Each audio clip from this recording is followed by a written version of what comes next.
ओम शांति। दोस्तों, आज हम दादी संदेशी जी के अनुभव का पार्ट 2 सुनेंगे। दादी जी कहती थी, ईश्वरीय ज्ञान सुनने के बाद ईश्वर के ऊपर अटूट निश्चय और असीम प्रेम चाहिए। मन समर्पित होना चाहिए। आज की तरह पहले कोई साप्ताहिक पाठ्यक्रम, ईश्वरीय किताबें, पत्राचार पाठ्यक्रम या अन्य कोई साधन नहीं थे। कराची में ब्रह्मा बाबा कहते थे, बच्चों, अब तुम ईश्वरीय ज्ञान का दूध पीते हो। भविष्य में जो बच्चे आएंगे वे मक्खन खाएंगे। हकीकत में ऐसा ही हुआ। बाबा और ईश्वरीय ज्ञान में निश्चय का दूसरा आधार था ध्यान। ध्यान मेरे जीवन में श्रेष्ठ वरदान था।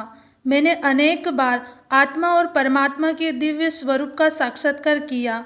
ध्यान अवस्था में सतयुगी देवी दुनिया के भिन्न भिन्न दृश्य, देवी देवताओं की पोशाक, सजावट, हीरो के महल, मनमोहक राज दरबार, सुंदर सुंदर बाग बगीचे आदि का साक्षात्कार किया।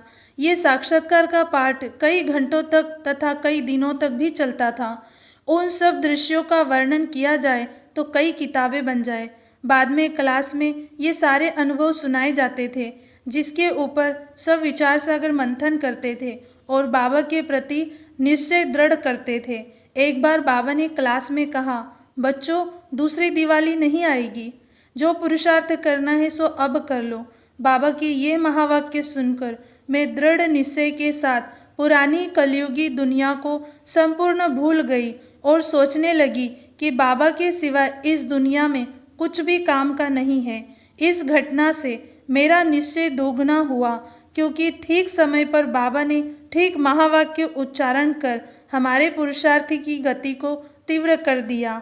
हैदराबाद के एक स्थानीय विद्यालय में हमारी शिक्षा आरंभ हुई। हम केवल 5वीं कक्षा तक ही पढ़ी। आगे की शिक्षा ईश्वरीय विश्वविद्यालय में, अर्थात बाबा द्वारा खोले गए रूहानी बोर्डिंग में हुई। बोर्डिंग में मेरे जैसी छोटी छोटी करीब 60 कन्याएं थीं। उनकी देखभाल के लिए 5 बड़ी दादियां नियुक्त थीं। 12-12 कन्याओं के 5 ग्रुप बने थे। दादियों के नाम थे दादी प्रकाशमणि, दादी चंद्रमणि, दादी शांतामणि, दादी मिट्ठू और दादी कला। स्नान के लिए जाते समय हमको साथ में ब्रश, पेस्ट या पोशाक आदि लेने की जरूरत नहीं पड़ती थी। स्नानघर में सब कुछ पहले से ही उपयुक्त स्थान पर रखा रहता था। बाबा ने हम कन्याओं के लिए क्या नहीं किया। बाबा की हर शिक्षा देवी संस्कार संपन्न थी। बाबा का जीवन दर्शन था, कर्म के आधार से शिक्षा देना। बाबा ने हम बच्चों को राजसी पोशाक में सदा रखा। देखने वाले सोचते थे कि ये या तो परी है या राजकुमारी है। शरीर पर मखमल की सफ़ेद पोशाक, सिर में ओम का रिबन और कमर में ओम वाली बेल्ट। ड्रेस की क्रीज ऐसी होती थी जैसे सरल रेखा। सारे दिन में 3 बार ड्रेस बदलते थे।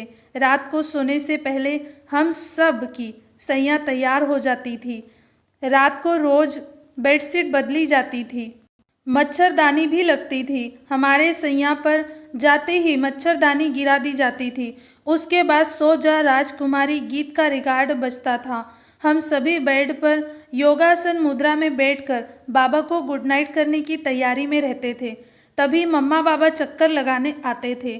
बाबा मच्छरदानी की चेकिंग भी करते थे। कन्याओं को योग मुद्रा में देख बाबा मम्मा को कहते थे, देखो मम्मा, मंदिर में मूर्तियाँ कैसे शोभायमान है।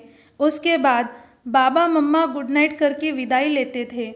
हम सभी कन्याएं सुबह 4:30 बजे उठकर 5 बजे तक भ्रमण के लिए तैयार हो जाते थे। उसी समय व्यायाम के साथ साथ शांति समाधि भी सिखाई जाती थी। ड्रिल क्लास भी रोज होता था। व्यायाम के साथ साथ रिंग, बॉल, बैडमिंटन आदि खेल भी रोज सिखाए जाते थे। बाबा मम्मा भी सबके साथ खेलते थे। हार जीत दोनों में मज़ा आता था। हम कन्याओं के उत्तम स्वास्थ्य के लक्ष्य से बाबा ये सब कराते थे। बाबा हम बच्चों को रोज पिस्ता, बादाम, मक्खन मधु और देसी घी से बनी हुई मीठी रोटी खिलाते थे। शांत और योग युक्त वातावरण में सभी का भोजन संपन्न होता था। पहले बच्चे भोजन करते थे और अंत में बाबा मम्मा करते थे। बाबा के त्याग और निर्माणता की बातें याद आने से ही आंखों में आंसू आ जाते हैं। यज्ञ में समर्पित होने के कुछ दिनों के बाद बाबा ने अलौकिक नामों की एक लिस्ट अव्यक्त वतन से भेजी थी। बच्चों की विशेषता के अनुसार बच्चों का नामकरण किया गया था। मैं ध्यान में जाकर संदेश लाने के निमित्त थी, इसलिए मेरा नाम बाबा ने संदेशी रखा। हम छोटी छोटी कन्याओं की एक रास मंडली थी। साक्षात्कार के बाद हम कन्याएं भिन्न भिन्न आध्यात्मिक स्वरूपों जैसे स्वास्तिका, चंद्रमा, सितारे, ओम आदि के रूप में खड़े होकर रास करते थे। रास इतनी मनमोहक होती थी कि देखने वाले खुशी से विभोर हो जाते थे। मैं अच्छा गाती भी थी और सुंदर नृत्य भी करती थी। गीत और नाच जितना ज्ञानपूर्ण था उतना ही रमणीक भी था। इसलिए बाबा ने बहुत प्यार से मेरा एक अन्य नाम भी रखा था, रमणीक मोहिनी। यज्ञ में सबसे ज़्यादा दिन मैं साकार बाबा के साथ रही। मैंने निराकार को साकार में और साकार को निराकार में देखा। दोनों बाबा मेरे लिए सदा एक रहे। बाबा के साथ ज्ञान, योग, खान पान, खेल कूद आदि का पाठ मैंने बहुत ही सुंदर रूप से निभाया। मैं खेल में सदा बाबा की प्रतिद्वंदी रहती थी और पारदर्शिता भी दिखाती थी। इसलिए बाबा अनेक बार बोलते थे, बच्ची तुम भगवान को बहलाने वाली आत्मा हो। यदि मैं कभी खेल में जीत जाती तो बाबा हंसकर कहते थे कि बच्ची तुम लकी लाल हो जो भगवान को हरा दिया। मेरी इस विशेषता को सामने रख बाबा ने मुझे एक तीसरा विशेष नाम दिया, बिंद्रबाला। बाबा जितने गंभीर थे उतने ही रमणीक भी थे।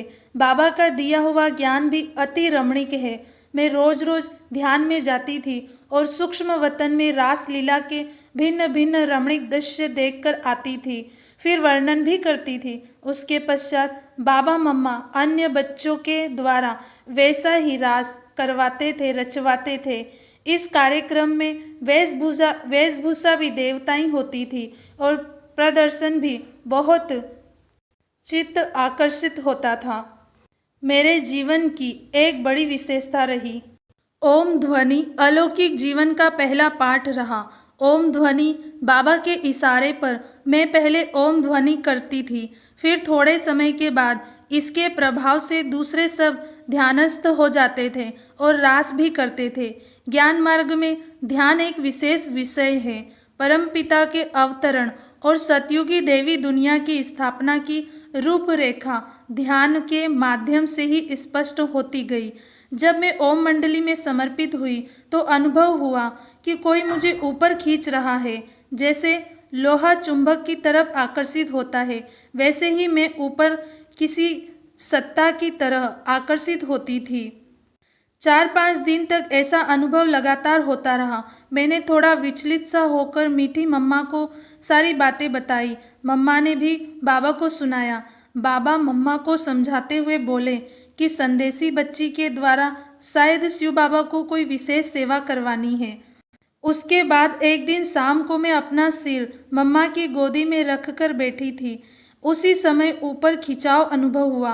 मैंने फट से मम्मा को बताया और मम्मा ने उत्तर दिया, बच्ची डरो मत, बाबा को शायद आपके द्वारा कोई विशेष कार्य कराना है। तत्पश्चात मैं ध्यान में चली गई। अशरीरी अवस्था में सूक्ष्म वतन में पहुंची और जैसे टीवी में भिन्न भिन्न दृश्य देखते हैं वैसे वहां बैठ रासलीला का एक चमत्कारी दृश्य देखने लगी।